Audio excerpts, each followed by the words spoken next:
Captain America अगर कोई यहाँ पे पहचानता जानता है तो जस्ट बिकॉज कि आपने उसकी वॉइसिंग की और उस तरह से की है कि वो अपना लगने लगा। इंडियंस को हीरो मतलब थोड़ा अलग किस्म का हीरोइज्म चाहिए। वहाँ के हीरोज जो है सुपर हीरो भी काफी रियलिस्टिक, बहुत सटल। जो इंडियन सीरीज है उनको अंग्रेजी में डब करता हूँ नेटफ्लिक्स वगैरह के लिए। कैप्टन अमेरिका एक कुछ बोलेगा गॉटचा, तो यहाँ पे आपको समझाना पड़ेगा।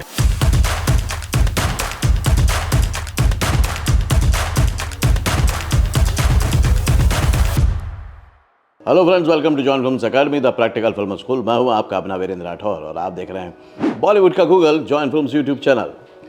बहुत सारे सवाल आपके मन में आते हैं जब आप फिल्म इंडस्ट्री ज्वाइन करने के बारे में सोचते हैं। स्थिति परिस्थिति सबकी अनुकूल नहीं होती, प्रतिकूल होती है। उसके बारे में डर लगता है, फियर होता है, अनसर्टेनिटी दिखती है, लगता है कि हमारी किस्मत में है या नहीं है।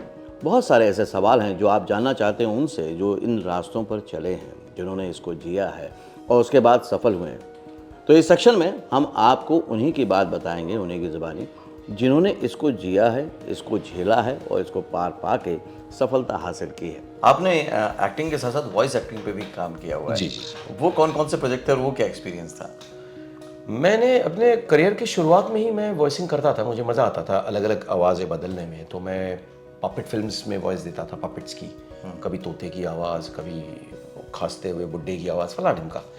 फिर मैं डबिंग करता था उन दिनों, मुझे याद है कुछ मलयाली सीरीज़ करता था, उसमें एक ही सीरीज़ में मैं 5 अलग अलग किरदारों को वॉइसिंग करता था। चेंज करते तो बड़ा मज़ा आता था। वो एक दौर था, वो खेलने का दौर था, वो मज़ा आता था। फिर बाद में मुंबई में आया तो यहाँ पे एड फिल्म्स में वॉइस ओवर करना शुरू हुआ। फिर व्यस्तता की वजह से वो छूट गया। काफ़ी बाद में मुझे फिर ये कुछ हॉलीवुड फिल्म्स की डबिंग के लिए मुझे फिर बुलाने लगे यहाँ पे। तो मुंबई में मैं बीच बीच में जाता था, वो वॉइस मैच करना होता है उनको, तो वॉइसेस ढूंढते हैं। तो कहीं मेरे को ढूंढ के निकाला और मेरे वॉइस के साथ कोई मैच किया। फिर एवेंजर्स सीरीज़ में कैप्टन अमेरिका से वॉइस इन्होंने मैच करवाया मेरा, तो मैंने फिर एवेंजर्स सीरीज़ 11 साल तक किया, कैप्टन अमेरिका की वॉइस दी। कई सारी बड़ी हॉलीवुड फिल्मों में वॉइस दे चुका हूँ मैं, लेकिन एवेंजर्स का सबसे लंबा दौर था।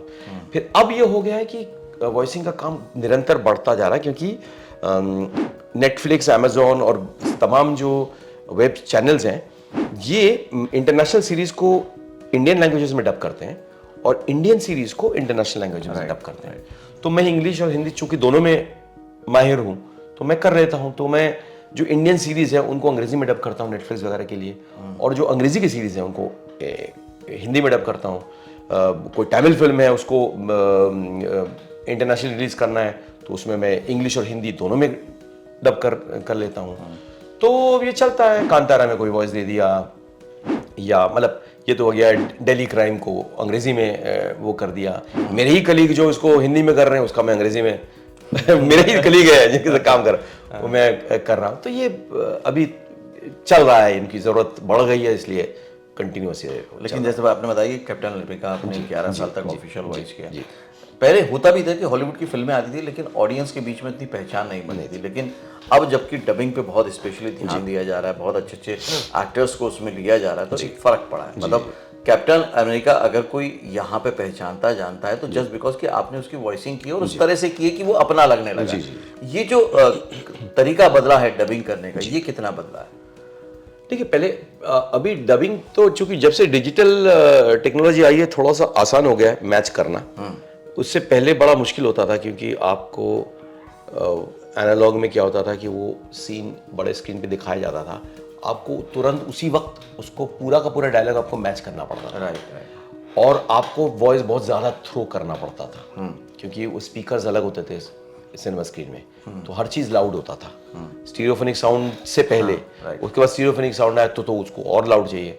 अभी क्या है, डिजिटल साउंड में क्या होता है, साउंड आपको हर तरफ से आते हैं, तो आप विस्पर भी करेंगे तो वो हो जाता है। और डबिंग के टाइम पे क्या है कि आप एक शब्द को भी मैच कर देना तो फिर वो शब्द के साथ शब्द जुड़ जाता है।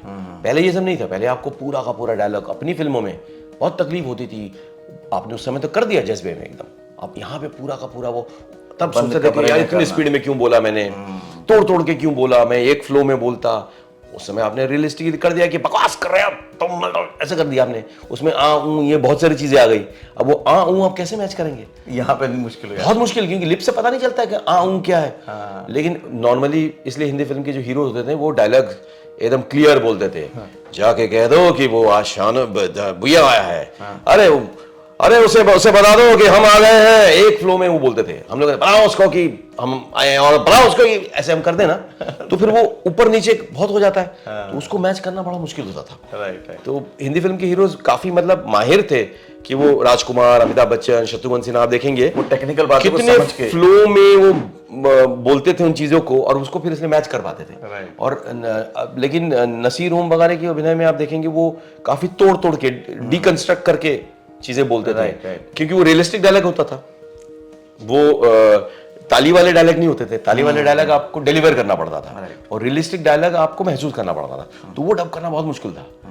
लेकिन अब जो है डिजिटल टेक्नोलॉजी की वजह से आप वो कर सकते हैं। मुश्किल ही होता है कि हॉलीवुड में जो डायलॉग्स होते हैं वो बहुत इकोनॉमिकल होते हैं, क्योंकि अंग्रेजी में आप आधे लाइन में, एक लाइन में बड़ी बात कह जाते हैं, वो वन लाइनर्स होते हैं उनके।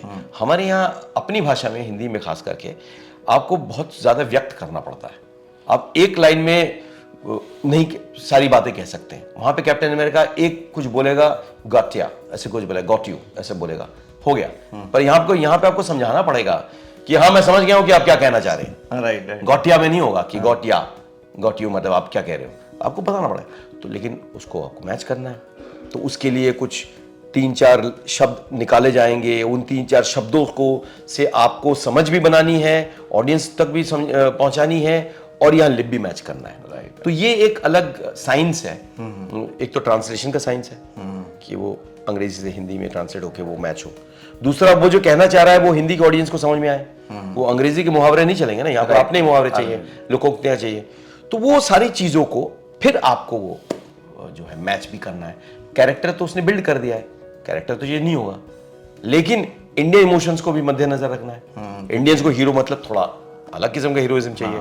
वहां के हीरोज जो है सुपर हीरो भी काफी रियलिस्टिक, बहुत सटल, हमने देखा है। राइट। वो कुछ यूं घूम के एक इधर से बोलेंगे और वो हमारे यहाँ हीरो मतलब ऐसे करके आएंगे, एंट्री होगी और वो होगा। तो ये सारी चीजों को जो है आपको संतुलित बनाना पड़ता है। तो आपने आज के वीडियो में उस सवाल का जवाब जाना जो सवाल आपको परेशान करता था, जो सवाल आपको रोकता था यहाँ पर एंटर होने से, जो सवाल आपको, आपके परिवार को डराता था। मुझे उम्मीद ही नहीं, पूरा विश्वास है कि इसके बाद अब जब सफ़र तय करना शुरू करेंगे तो वो जोश से भरा होगा, कॉन्फिडेंस से भरा होगा, और आप ज़रूर कामयाब होंगे। अगर फिल्म इंडस्ट्री में कामयाब होना चाहते हैं, इसी तरह के वीडियोस देखना चाहते हैं, तो चैनल को सब्सक्राइब कीजिएगा, बेल आइकन को प्रेस कीजिएगा, और हाँ, अपने सभी दोस्तों के साथ या कलाकारों के साथ इसको शेयर ज़रूर कीजिएगा। अगले वीडियो में फिर से मिलता हूँ, तब तक के लिए देखते रहिए, सीखते रहिए, जमे रहिए। All the very best.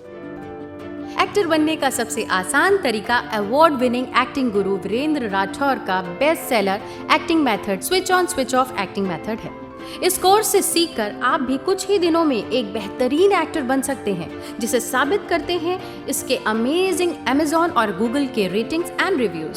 Switch on switch off acting method अभी तक का सबसे सरल और प्रभावी मेथड है, जो आपके समय और महंगी फीस दोनों को बचाता है।